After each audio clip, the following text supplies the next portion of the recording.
images are heart-wrenching, tragic, and so powerful that they are ingrained in America's consciousness.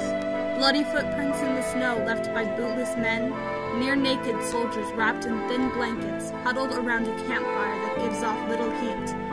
These are the images of suffering and endurance that are associated with Valley Forge in the winter of 1777 and 1778. There was little of anything at Valley Forge. No supplies, no food, no medicine.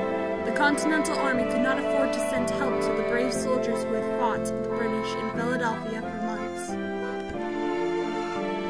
Instead, George Washington and his men were forced to march 13 miles through the snow to Valley Forge. There, the small army set up tents that provided meager shelter. New York's Governor Morris of the Continental Congress wrote, "An army of skeletons appeared before our eyes, naked, starved, sick, and discouraged.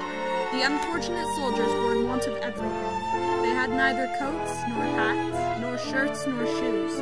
Their feet and their legs froze until they were black, and it was often necessary to amputate them. But if the soldiers under the command of George Washington were so miserable, why didn't they desert?"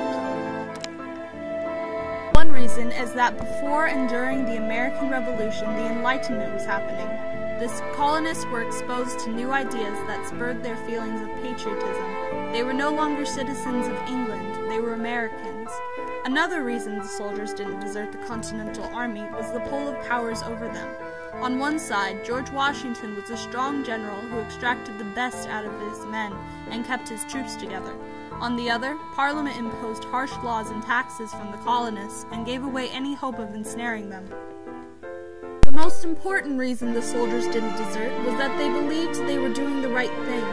This conviction was primarily fostered by the Common Sense Papers by Thomas Paine. These papers challenged the British government and openly asked for independence. So even though soldiers of the Continental Army faced numerous hardships at Valley Forge, they would be hard-pressed to find a reason to desert their brothers